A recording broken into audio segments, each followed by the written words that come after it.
Welcome to the webinar. Today we'll be hearing from the QBCC's Non-Conforming Building Product team about the challenges they face limiting unsafe or unsuitable building products from the supply chain. Before that, let's watch a welcome to country from QBC board member and respected Aboriginal elder, John Anderson. Whatamuli. I'm John Anderson. I'd like to pay my respects to country on which we're having this conversation today. My acknowledgement of the Turrbal and Yagara people, elders past and present, and I bring greetings from my mob in North Queensland, saltwater connections, Mumble people around Mission Beach, Nawagi people around Ingham, and I also have got my greetings that I bring together too from the dusty parts of Queensland, Bidjara, Karakara and Garingbul. Welcome. Our presenters today are Daniel DeSavia and Zane Russell. Zane has been with the QBCC since 2020. He is a licensed building certifier with over 30 years experience working with local and state governments as well as private practice. Daniel started with the QBCC in 2022 and is also a licensed building certifier with more than 16 years industry experience. Both Zane and Daniel are auditors for the Non-Conforming Building Products team. The topic of non-conforming building products has never been far away from the news. The focus by governments across the world to build record numbers of homes faster than before increases the likelihood that building products are also being fast-tracked and proper testing and certification may not have been done. The QBCC has a dedicated team whose job it is to investigate and, where appropriate, prohibit products that fall short of the National Building Code, ensuring the construction industry and, more importantly, Queenslanders are safe. Daniel DeSavia takes up the story. The QBCC is the building and construction regulator for Queensland. The QBCC aims to support and enable a sustainable and resilient construction industry. The QBCC achieves this by ensuring proper building standards, licensing building and trade contractors, plumbers and drainers, certifiers and pool safety inspectors, providing dispute resolution services for defective building work, supporting and educating building contractors and consumers, regulating domestic building contracts to balance the interests of building contractors and building owners, regulating building product supply chains to ensure safe and compliant building products, making and communicating decisions in a way that satisfies our regulatory responsibility in a clear, transparent and effective manner for building contractors and consumers, regulating efficiently and effectively managing the Commission and its functions. Well, before we begin today, we'd like to take time to thank you for taking your part in the NCBP chain of responsibility seriously and coming along and watching this presentation. Today, our aim is to provide you with information to improve or to reinforce your understanding about your duties under the Queensland's NCBP laws. What is a non-conforming building product? Is it something that is A, is it combustible? B, is it the wrong colour? C, is it not safe, not compliant or misrepresented? Or D, it is not properly installed? Or is it E, does not comply with the NCC? Well, we'll go through in the next few slides and we'll answer those questions for you. So we'll go back and we'll start at the beginning, the NCBP legislation. So Part 6AA of the QBCC Act commenced back on the 1st of November 2017. It established a chain of responsibility and duties for those in that chain of responsibility to make sure that building products are not a non-conforming building product. So we'll add into the chat for you where you can find the QBCC Act so you can follow along or go back and do some revision later and have a look at Part 6AA. So it's a duties-based legislation and these duties can be described as 3 parts or pillars. So definitions, Section 74AB. This is the first pillar, which is the product, and it includes 3 hurdles. You can see the bold parts on the screen. They are the defined terms. Go and have a look at Section 74AA and I'll explain all those defined terms. So during the registration process, we got lots of questions about modular buildings, the prefabricated tiny homes, those expandable ones, and all those. Are they considered to be a building product? They are building work under the Building Act, which is administered by the local government. They are not a building product. We look at it as a whole, it's looked at as a whole building, and unfortunately, that's administered by the local government, not QBCC. The individual components, the building products, however, can be considered under the NCBP legislation because they are part of a building. Now when we're talking about buildings throughout this presentation, a building includes building and structure as per the Building Act, and also a building product includes a building and plumbing product. Okay, so definition of an NCBP in really simple terms: a building product is an NCBP if it is not safe, does not meet the relevant regulatory provisions, and it doesn't do what it's represented to do. Safe, compliance and representation. So what are they? Let's start with safe. So as you can see on the slide in front of you, there's the definition. Notice that it's got the part reasonably practicable. Reasonably practicable is a defined term, so you can have a look at that later on. What would be some good examples that we could use for that? What about a residential lift in a building, in a house, and it doesn't have a barrier or a door? Someone could fall out. Would you consider that to be unsafe?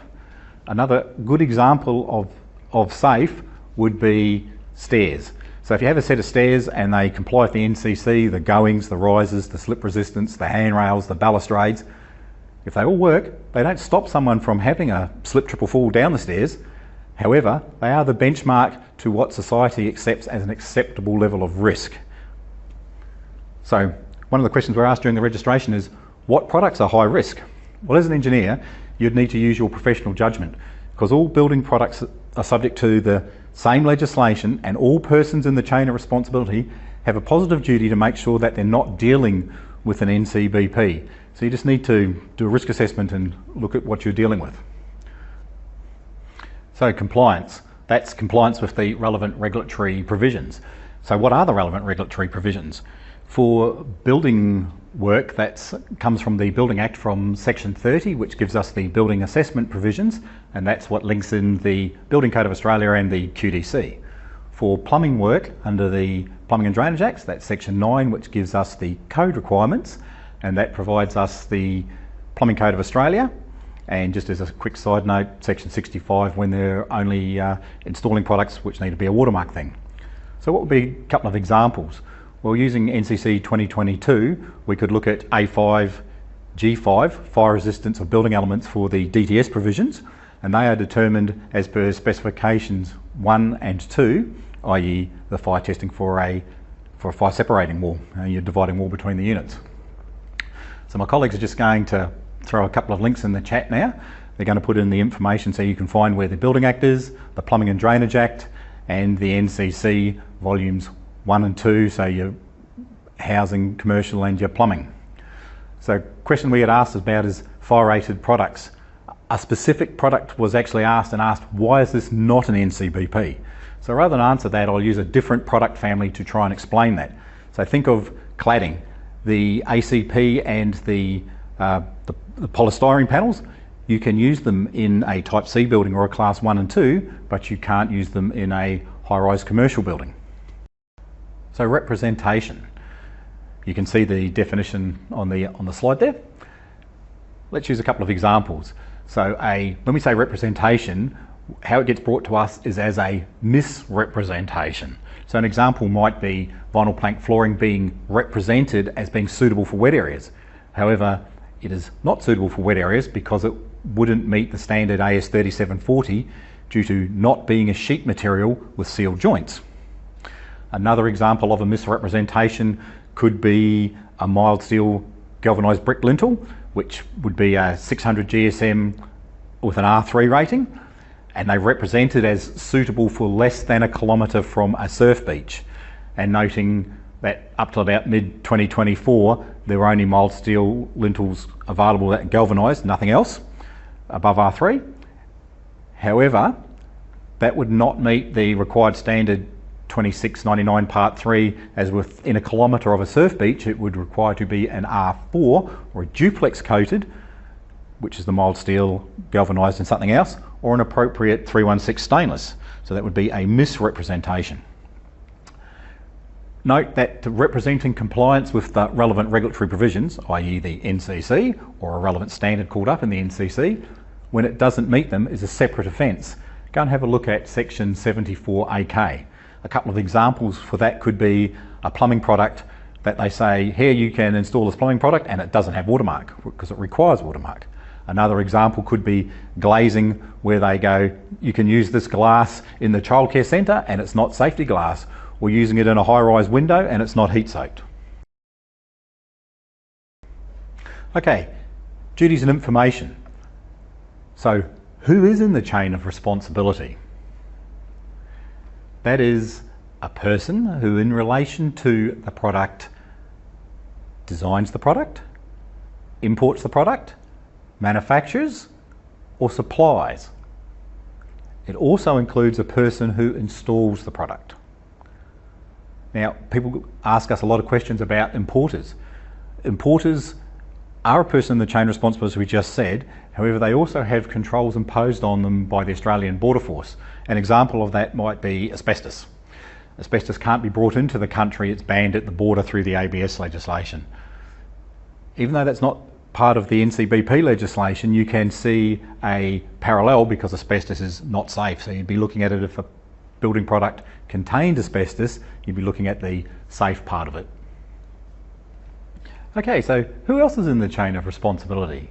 Well, engineers are in the chain of responsibility. So as a professional engineer, you are both required and expected to specify building products that are safe, meet the relevant regulatory provisions, and do what they're represented to do. As you can see on the screen there, there's a quote that's been taken from the BPQ website, from the tribunal, and I like the bit about their saying for what the members of the public expect, which does those things. So quite often we get asked, look, with the RPQ system, they've got lots of different branches, structural, civil, electrical, mechanical, etc. So who's responsible for what products? That's actually quite a simple answer. Every person in the chain of responsibility has a duty. As an engineer, if you are specifying a product, you have a positive duty to ensure that that product is not an NCBP. Okay, duties. This is the third part or third pillar, and it applies to executive officers. An executive officer is company director, company secretary, or someone who's involved in the management, making decisions about products and how they are going to be used, made, etc. The duties can be affected by your acts or by your omissions. And you can see there the primary duty. This is a positive duty. That is, everybody must do this. You'll note in there is the reasonably practicable and the intended use. These are defined terms. So duck back and have a look at section 74AA for those defined terms. One of the other things to do is to give required information. Section 74AG, and that applies to both engineers and architects. You're both specifically nominated. There's also another duty to report a suspected NCBP, and you've got to do this as soon as practicable, but within 2 days. Have a look at section 74AL. So questions we get asked a lot is, how can an engineer lawfully require a copy of a certificate or required information? It's quite easy. If you can't get it, why would you still use the product? Think of, you've got mates coming around for dinner and you're doing a gluten-free meal for them. You're going to get all the things. You're going to have a look at the back of the products and make sure that it complies, that it's got no gluten in it. Like using a building product, you're going to make sure that it meets all the relevant requirements. So intended use and required information.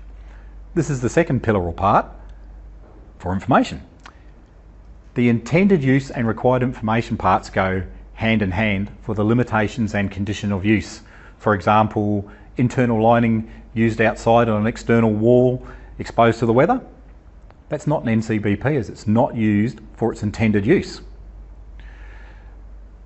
Other parts of required information could be, for example, a whole fire test or a regulatory information report. A really good example of this is a code mark certificate, because if you have a look at the code mark certificate, it provides you all the information. It has the name, has its intended use up on one side, and then it has all the limitations listed on it. So how do we ensure that building products are made, how do we ensure that building products that are made overseas comply? What you need to do for that is you need to get all of the required information to fulfill your duties within the Act. Ask questions, get the required information, get the evidence of suitability, and make sure you scrutinise that information. Another question that we've been asked a few times, does the law apply to engineers in other states practicing for their professional service in Queensland? That's simple, yes. Providing an engineering service in Queensland requires you to be an RPEQ, therefore you're captured in the legislation. So, evidence of suitability. Here's a question for you. Evidence of suitability for the BCA. How many of these would you as an RPEQ engineer issue? 1, code mark certificate. 2, certificate of accreditation. 3, a product certificate from a certification body. 4, an accredited test laboratory report. 5, a report or certificate from a professional engineer or other qualified person. Or 6, a product technical statement or some other form of documentary evidence.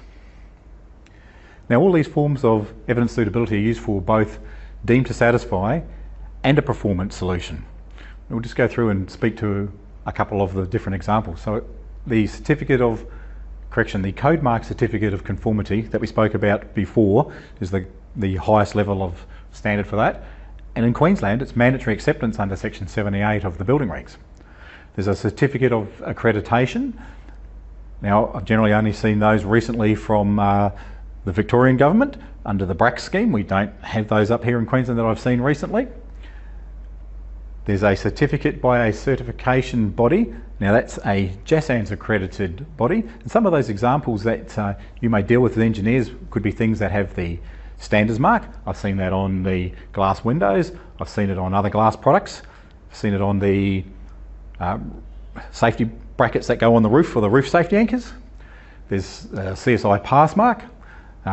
There's the ACRES, which is used for the reinforcing steel and the structural steel. The ULAU, which is the NZ version, so the United Laboratories, and they do theirs for fire and electrical products. Another example that we've seen could be the TUV Rhineland, and they do the emergency lights and exit signs. Another example that you may be familiar with would be the Engineers Wood Products Association of Australia, all the plywood stuff. And then we've seen a few products that have come out that have been done by a CMI organisation. Now these aren't an exhaustive list, that's just a few examples. Now when we're dealing with test reports, they've got to be from an accredited testing laboratory. Now an accredited testing laboratory is one that's accredited by NATA or accredited through the International Laboratory Accreditation Corporation through Mutual Recognition Agreement, or commonly known as ILAC MRA. One of the things when you get a laboratory test report is you've got to make sure that it is within the laboratory's accreditation scope. So you'll need to do some research on the laboratory, see which organisation has accredited it. It may be accredited overseas. There may be laboratories I've seen ones where it was in an Asian country but it was accredited in the US. And then you've got to get their scope and make sure that the test that they are doing for the particular standard is within their scope. That is the definition of the accredited test laboratory. Then the other one would be the certificate or report from professional engineer. Obviously you've all seen those being the Form 15s and the like, or the other form of documentary evidence which includes a product technical statement, so the Form 73 in Queensland, or the version that's available on the ABCB website. So from that question, engineers are likely to be involved with the evidence of suitability, so looking at A5G3, definitely the Part E, the Form 15 certificates or report, possibly also the product technical statement, which is the Form 73 as we said earlier, and they're assessed against the specific requirements setting out the basis that includes the standards, codes of practice and other publications. An example of those other things that may be included could be the Cement Concrete Association of Australia, the TN61, the articulation one, the CSIRO BTF 18, the one that's used for the foundation maintenance that goes out for all the soil tests and soil reports.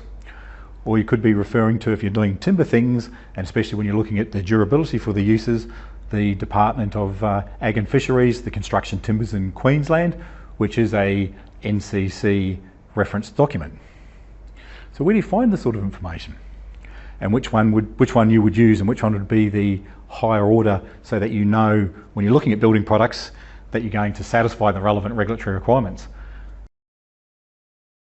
That'd be, have a look at the ABCB Evidence of Suitability Handbook. I'm just going to stick in the chat where you can find that from.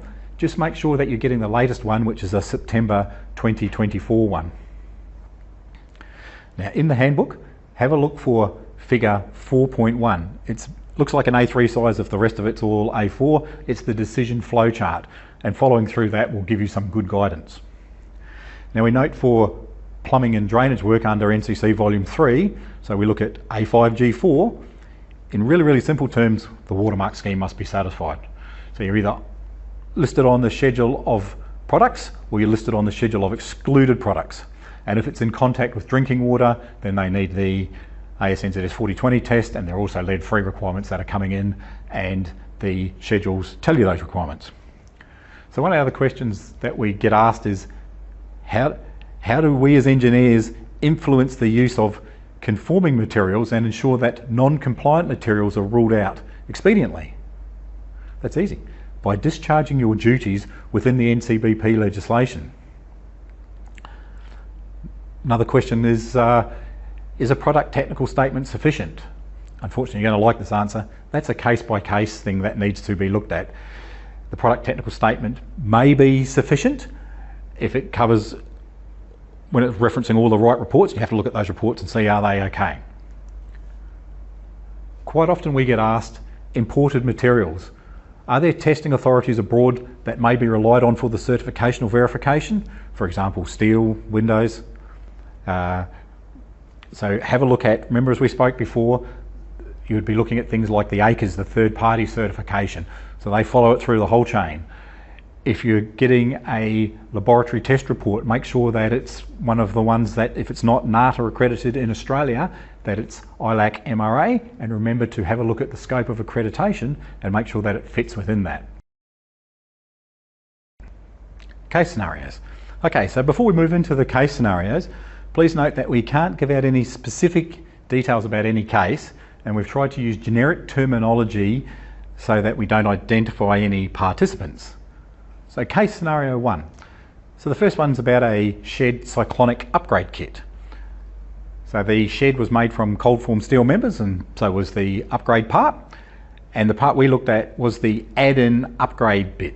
Now remember we spoke about earlier for the modular buildings, etc. We don't look at a whole building, so we weren't looking at the garden shed. We were only looking at the building product that was added into the garden shed. So the intended use for the part was as an upgrade kit, and it was advertised or represented as making it ideal for cyclone prone areas. Part of the issue that we discovered when we were doing the audit was the incorrect building importance level was used for the garden shed. The building importance levels are identified in the NCC in the housing provisions under part HP 2.2.3 or under volume 1 under B1D3 for the determination of individual actions.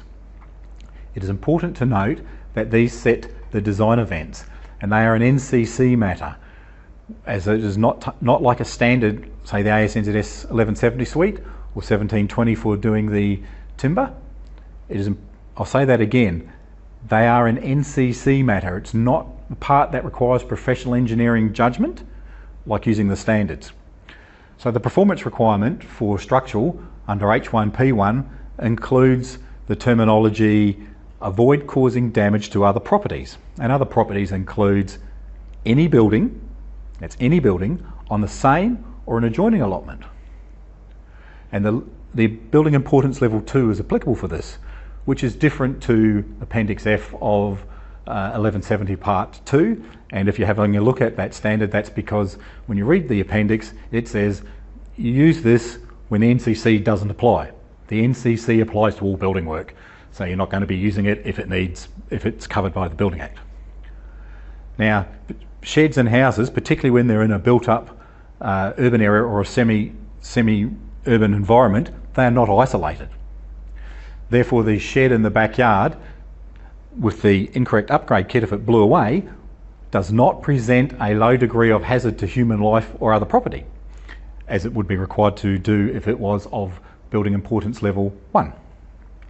So these things have been looked at quite a bit in the past. If you have a look at the Safe Shed program that came about after the cyclones Larry and Yazi in far north Queensland, the James Cook University Cyclone Testing Station reports highlight the needs for those sheds, etc., to be of building level importance 2. So what happened? Well, the outcome was the upgrade kit was determined to be an NCBP for all 3 pillars.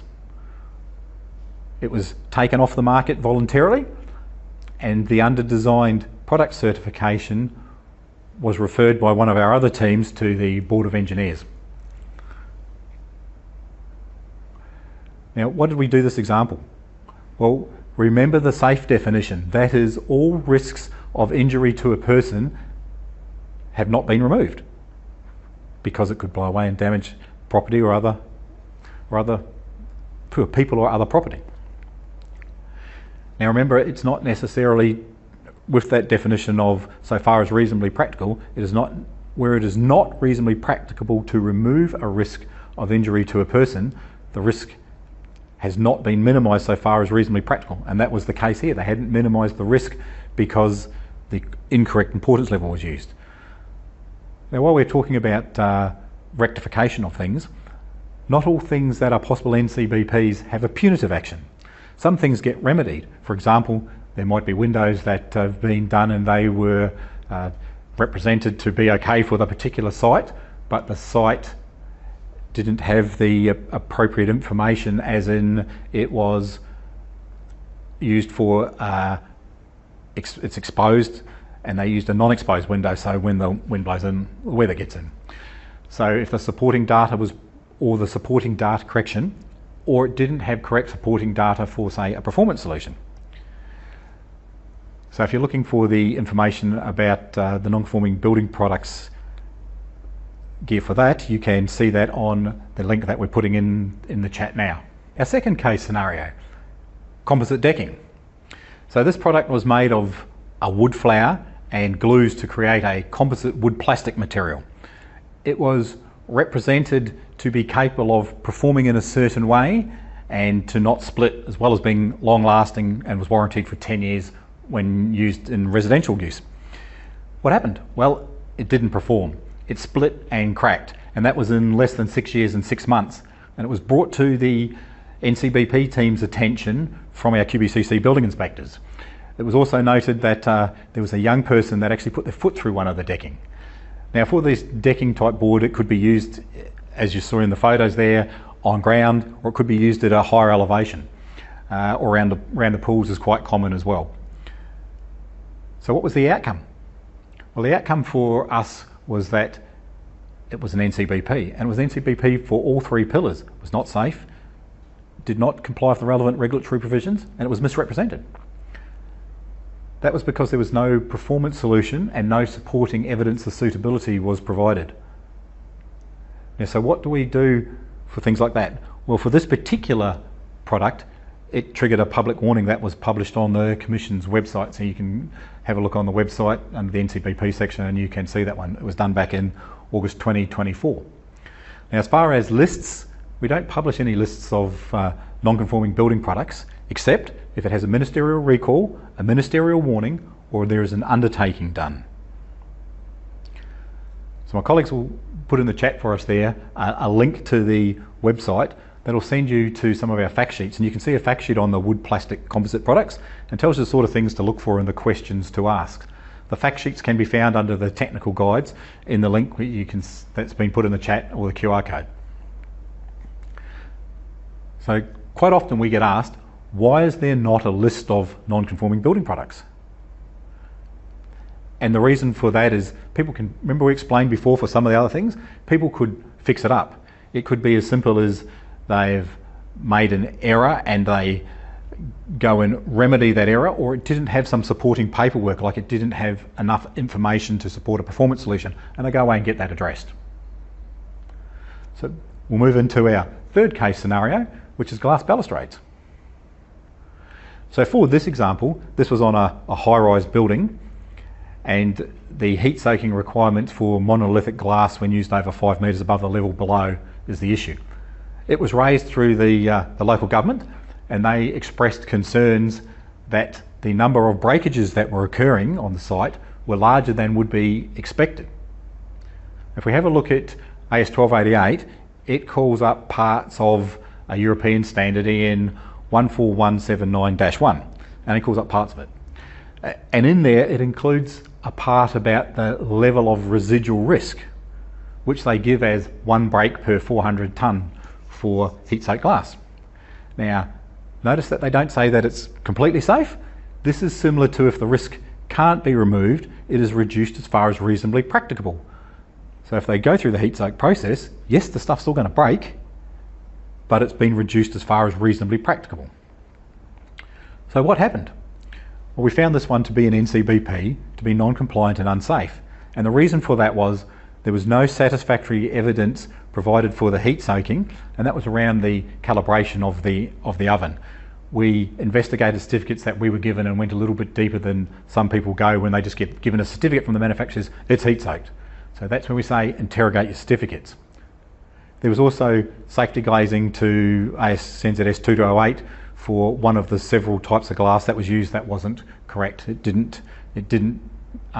wasn't on the certificates that was provided, it was a different one that was listed.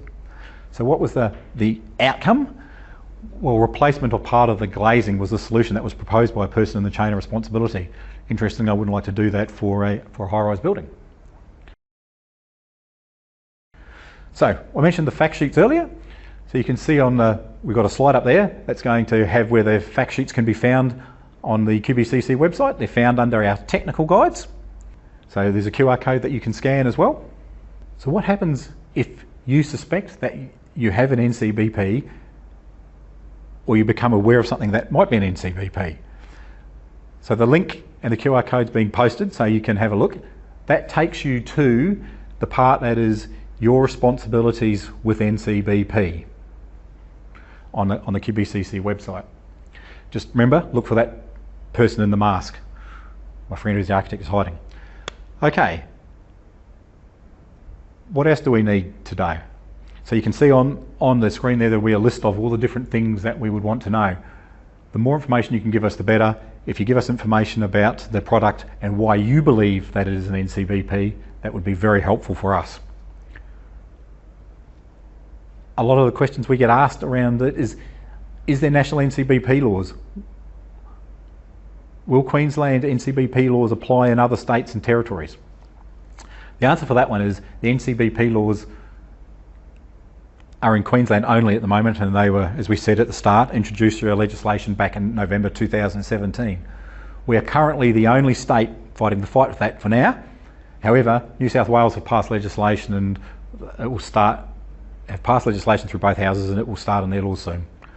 And there is also, you may have seen and provided feedback through ABCB looking for the National Product Registration, the National Product Register, and there was commentary that was sought from public, so I hope you'll put in something for that.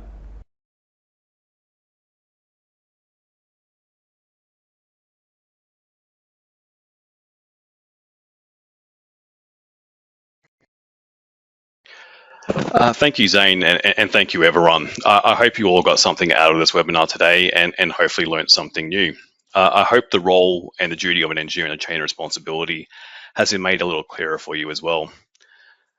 As the saying goes, a chain is only ever as strong as its weakest link, so we hope to strengthen this chain as much as possible by providing this education to each person in the chain of responsibility, because if each link understands their role and responsibility when it comes to building products, well, we will have a strong chain, and a strong chain will minimize everyone's risk and exposure to non-conforming building products. Okay, so we'll go through a couple of questions now. We had a large amount of questions asked at registration as well as during the webinar, so thank you all for your participation. We will endeavour to answer as many questions as possible. If we don't get to answer your question or the webinar raises further questions for you and that you think of at a later date, we do strongly encourage you to follow us up. So Zane, when you're ready, just give me a quick wave and I'll put you on the hot seat. Excellent. Okay, so the first question we got came through from Tim. Can we send you information about building products so you can help us to determine compliance?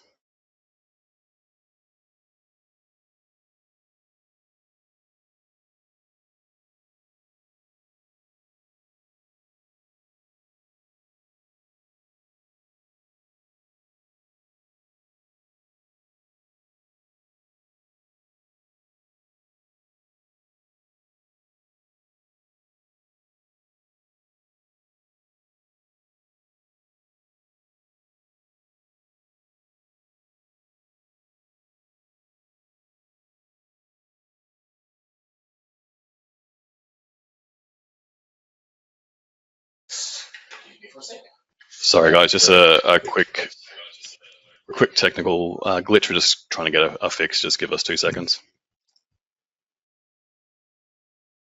Can you hear me now? Excellent. Sorry about that. Okay, Tim. Yep, good question, mate. Okay, so our role in part as the regulator is to investigate products that could be an NCBP. We don't provide any compliance advice to say, yes, this product's suitable or it's not suitable. Can't do that as the regulator, unfortunately. However, if you are unsure about a product, remember, as we said during the webinar, you've got to ask questions about it. Ask questions of the supplier and of the manufacturer. You can point them to our legislation and go, look, they have a duty to provide that information. If they don't provide that information to you as they're a person in the chain of responsibility, like you guys as engineers, they've got to do everything reasonably practicable. Then you, if they don't provide you with information, you may say, yep, look, we give a notification to QBCC and then we can get in touch with them and get them to give us that information so that we can determine if it is a NCBP or not. And you just follow the process that we showed you on the website for that information. Thanks, Tim. Thanks, Zane. So the next one I have for you, the webinar, I believe, would have touched on it, but I think it's important to reiterate what happens when a product is found to be a non-conforming building product. So this question came through from Jennifer. What happens to products already in the market or installed if they are found to be a non-conforming building product? Okay. Products already in the market. Yeah, good question, Jennifer. So actions that QBCC may take would be dependent on each individual circumstances, or as the lawyers say, that's a case-by-case basis. However, the actions that are available to the Commission could include, we could do a prosecution for a breach of duty, and an action like this would run concurrently with other things. For example, we could recommend to the Minister to issue a ministerial warning or a ministerial recall, and there's a process that we have to go through for that, where the other side is given the opportunity to say why that shouldn't occur. The Commission could issue a direction to remedy the contravention or to take some steps to stop it from continuing or from being repeated. An example of that could be stop selling the product, to rectify a misrepresentation, or to provide some complying evidence of suitability. It may be to identify and remedy products that are already in the market. We've had this occur with a product that had a watermark where it didn't have watermark, and they went away and got watermark, and they had to go back and retrofit a part to the products. So they went and got in touch with all the people that they had sold the products to, and then had the product part retrofitted. The Commission can also provide suitable warning, as we've done for that, wood plastic composite product, and we provide education to persons in the chain of responsibility through webinars like this that we're doing for engineers now, ones we've done previously on timber and for the architects. So yep, I hope that one covers that one off for you there, Jennifer. Okay, so next one I have for you, Zane. This question was asked in a multitude of different ways, so I've sort of paraphrased it into one question that hopefully covers all the different variants that were asked. Is there a list of non-conforming building products anywhere, so practitioners know not to use these products? That's a simple one, Dan. No, we don't publish a list of non-conforming building products, and conversely, we don't publish a list of conforming building products. Although ABCBR, through their building product framework assurance, looking through that project, are looking at doing that. And yep, like we said during the presentation, I hope you've all put in comments for that. So no lists are published unless it's required by legislation. And the times that it's required by legislation are if it is a ministerial warning, a ministerial recall, or somebody has provided an undertaking and the undertaking is accepted, then that is published on the Commission's website.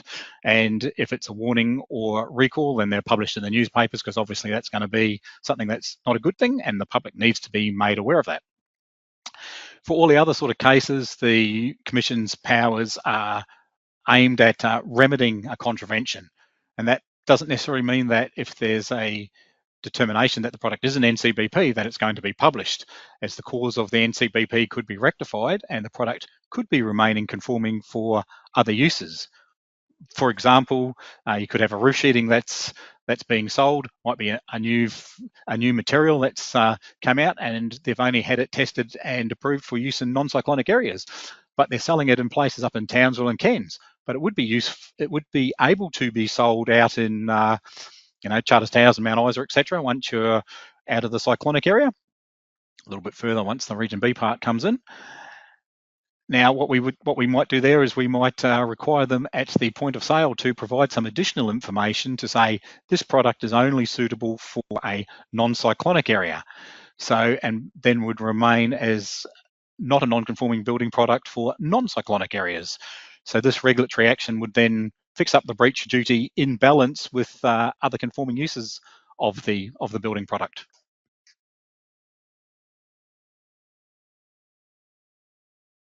No, perfect. So the next one I got for you, Zane, comes from Harry. How far does the definition of a building product go? It seems very broad. How do you determine what is and what isn't a building product? Is a screw used for fixings or intumescent paint on structural steel, for example, are they considered building products? Okay. Remember the definition of a building product. So under the legislation, this is any material or other thing that is associated with or that could be associated with a building. So yes, very broad definition for that. So it's important to ensure that the product is something that is or that could be associated or connected to the building by the carrying out of building work. And the associated with is a defined term. Go away and have a look at part 6AA for the defined terms. And in relation to a building, this means being incorporated into or connected to the building by the carrying out of relevant work. Remember, relevant work for building is building work under the Building Act. So if you're putting intumescent paint for fire protection on a structural steel member, or you're putting the screws and the cap on the top of a post, then they are being applied or incorporated into the building. So they would be a building product for that.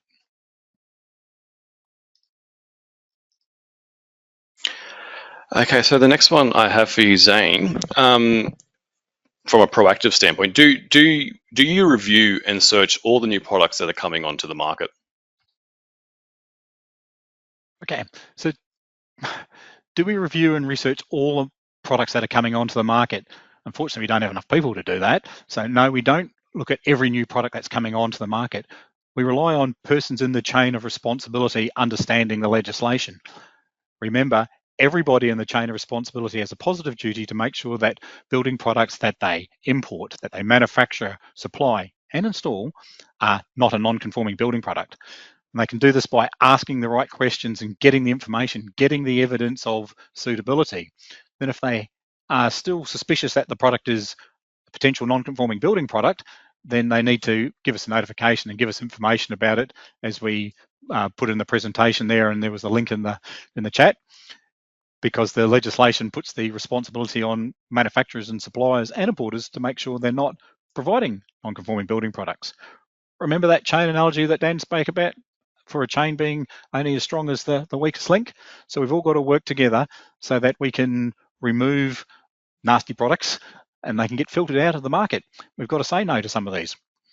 So this is why that we're doing the education like this, so that we can make people aware of their responsibilities and people can provide notification. Well, they're going to go, no, I don't want to have that responsibility, and we can remove building products from the supply chain. Oh, perfect. Okay, so the next one I have for you, Zane, the webinar touched on this, but I think you quickly just reiterate what's happening elsewhere in Australia in terms of what other states are doing. So this one came through from Emma. Do any other states other than Queensland have this or similar legislation? Other states have similar legislation. So New South Wales have a similar legislation through their Building Legislation Amendment Bill back in 2023. It was passed through both houses in November 23 and was assented to in December 23. I'm not aware of an adoption date yet. So Queensland, yes, Queenslanders, we were the first to implement the NCBP legislation, and this was on the back of the recommendations in the Shergold-Ware 2018 Building Confidence Report. And as we said, it's been in since the 1st of November 2017. So as of today, only 2 states have legislation, but it's only in force at the moment in Queensland. And I believe they've got a similar sort of legislation across the ditch as well.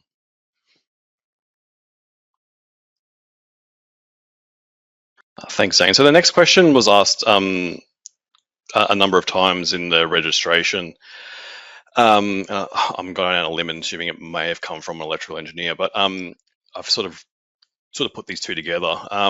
Are EVs and the required charging points in buildings for both commercial and residential buildings, are they considered building products?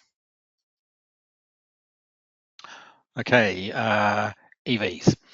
So remember the definition of a building product under the QBCC Act. So any material or other thing associated with or that could be associated with a building. So the battery charging system that's associated with the building, it's associated by the carrying out of building work, the reticulation system through all the wiring, the fixing of the charging point or the batteries that are fixed into the building so that they are incorporated into or connected to the building. So yes, that would be a building product. And now that they're required by the NCC, you've got to provide so many charging points. So yep, we'd say that is likely to be a building product, but we look at everything on a particular case-by-case basis. But with the electrical stuff, just note that there might be some other legislation that can also be applicable. Potentially the Electrical Safety Act, you'd have to go and check with the Electrical Safety Office, who are part of the Office of Industrial Relations. Remember, all persons in the chain of responsibility must ensure that the required information is passed along the chain. So you're looking for, have I got the correct installation instructions? Is this the correct intended use for the building? Remember the stuff used outside when it should have only been used for inside use example? So products not used for their intended use, we can't look at them as an NCBP because they haven't been used correctly. Yeah, thanks, Ian. Just touching on that a little bit further, if the engineer's done all the hard yards and essentially got all the evidence of suitability, and then which includes the as you stated the installation instructions as well, and then that they install the product incorrectly, does incorrect installation, does that make it a non-conforming building product? If a building product's not installed properly, or as we say, as per the product's intended use and the relevant installation instructions, that external cladding example again, then is that the product's fault? No. That would be looked at by another part of the commission, potentially as defective work, as opposed to looking at it as an NCBP. Remember, for building products, it's a building product's got to be a non-conforming building product for an intended use. So the thing that we remind people about is the required information. Remember the gold standard code mark example? It tells you how the product is to be used, the limitations and how it's to be installed. So if it's not correctly installed, that doesn't necessarily make it an NCBP. Thanks, Ian. And the next one I have, my apologies if I haven't got the pronunciation of your name correct. It comes through from Wurtu. Who's primarily responsible for certifying conforming versus non-conforming building products? Okay, that's a simple one really. All persons in the chain of responsibility have a positive duty to make sure that they're not dealing with an NCBP. So everyone in the chain of responsibility.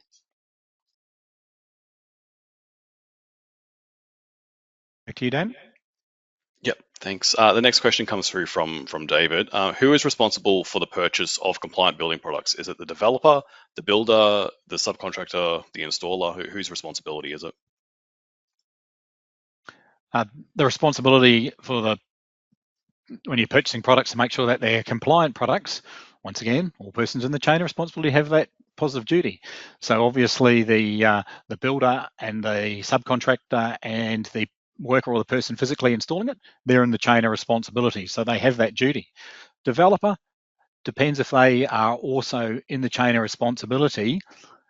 However, remember the executive officers. So if you had a developer who was the developer in one company, but they were part of the builder or one of the subcontractors in one of the other companies, well, then the executive officer is going to be a person in the chain of responsibility. So that's how they may be captured like that. Okay, so next question comes through from Robert, and it's in relation to structural steel, but the answer I feel for this one that you give, Zane, might be able to be applied to other building products. So the question is, for structural steel, can an engineer accept an alternative imported material with equivalent or better capacity and durability? Okay, structural steel, alternative. So I think we answered that one during the webinar. If you've got an alternative or a substituted product, need to make sure that it's going to meet all requirements. If it's an imported product, Obviously, you're going to have to make sure you've got all of your evidence of suitability. So, if it was structural steel, if you had something like the ACRES or the SURA reports from a third-party certification, which was one of the things that we also mentioned during the presentation, the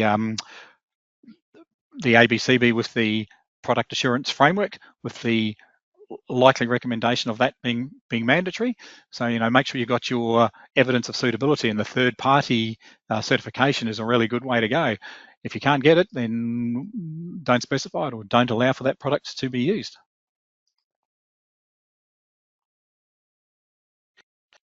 Okay, so the next one I have for you, Zane, comes through from Simon. If an engineer, so I'm just sort of paraphrasing it as well a little bit. If an engineer is transmitted a drawing, is the engineer required to review it all to try and identify every change which may include a non-conforming building product? Okay, engineers are a person in the chain of responsibility. So if they if they specify a building product be associated with,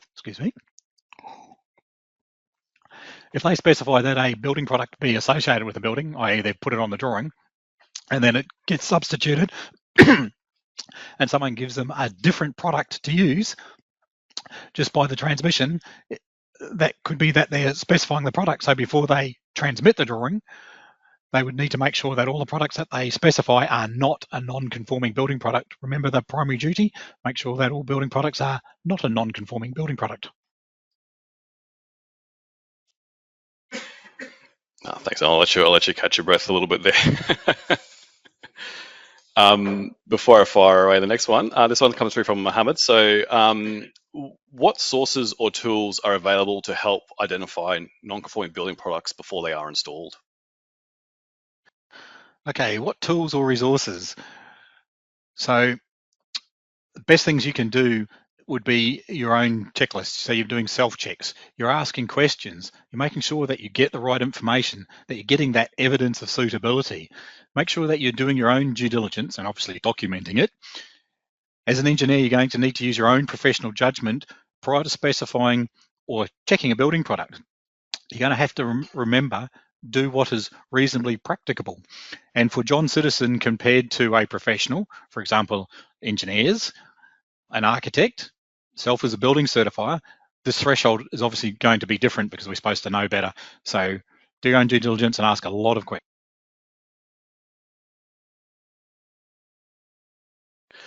Perfect. So the next one comes through, another one from Simon.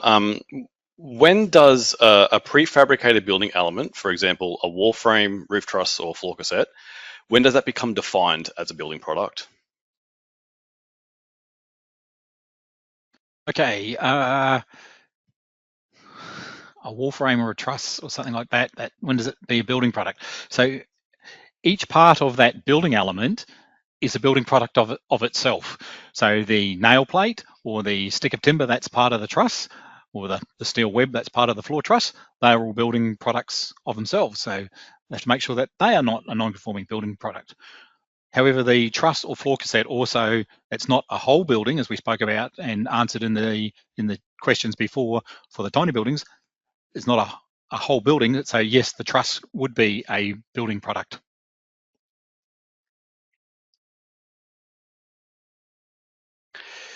Thank you for that. The next question comes through from Saeed. Do the NCBP laws cover risks from asbestos-containing materials? Can I lodge a complaint about an unsafe appliance?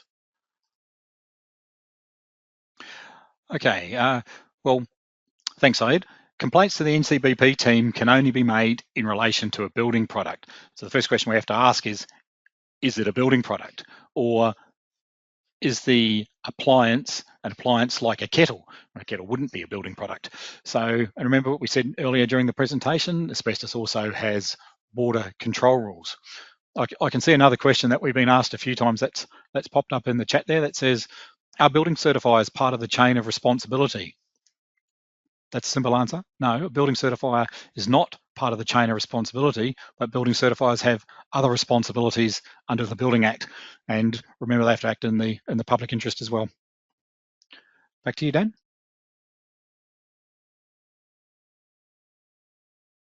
No, thanks, Zane. I'm just you picked off my next question that I was going to ask you, so I'm just going to power through another question here that comes through from Matthew. Carport-like sheds are Class 10A. Do we need to design them as a Class 1A since they are adjacent to Class 1A buildings? You've got to design the building for its appropriate classification. The example that we were giving in the case notes was in relation to the importance multiplier, as the importance multiplier is an NCC matter, not matter for the standards.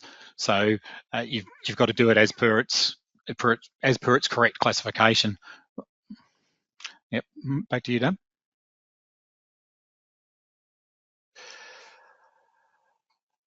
Next one, you might not be able to fully answer this one, but as an RPEQ engineer signing off on a construction certificate, we can be replaced by another engineer in case of not signing it off because of an NCBP.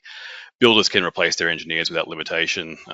What's QBCC's advice in relation to that? Make sure you're doing your paperwork. Make sure you're documenting all of your decisions. If you're removed from a project, I'm not sure what engineers need to do for their handover. You'd make sure that if you're, sorry, Dan was just trying to tell me something there. So if the engineer is, replaced, you just make sure that you're doing all of your part. And if you suspected an NCBP, please give QBCC a notification. That's what we're seeking out of that. And obviously, you're going to let the builder know and let other people know as well, so that you've done your due diligence and passed on the information about an NCBP. In relation to that, remember, under the legislation, if you suspect an NCBP, you actually have a duty to notify the QBCC, and you're supposed to do it within 2 business days. Remember, we brought that up in the presentation.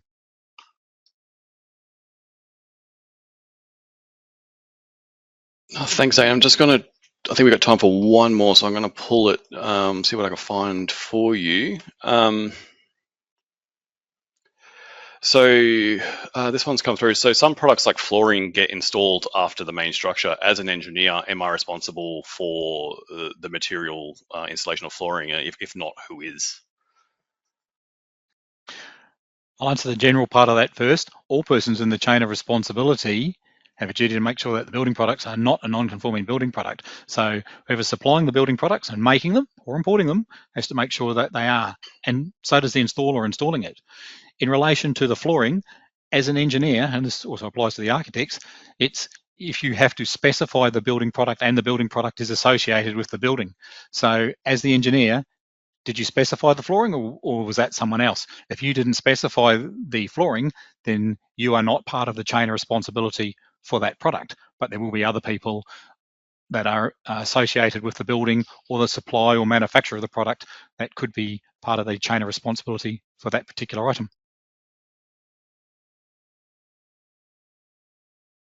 One more. We might try and squeeze one more out of you, Zane. So hope you're ready. Let me just see what I can track down for you.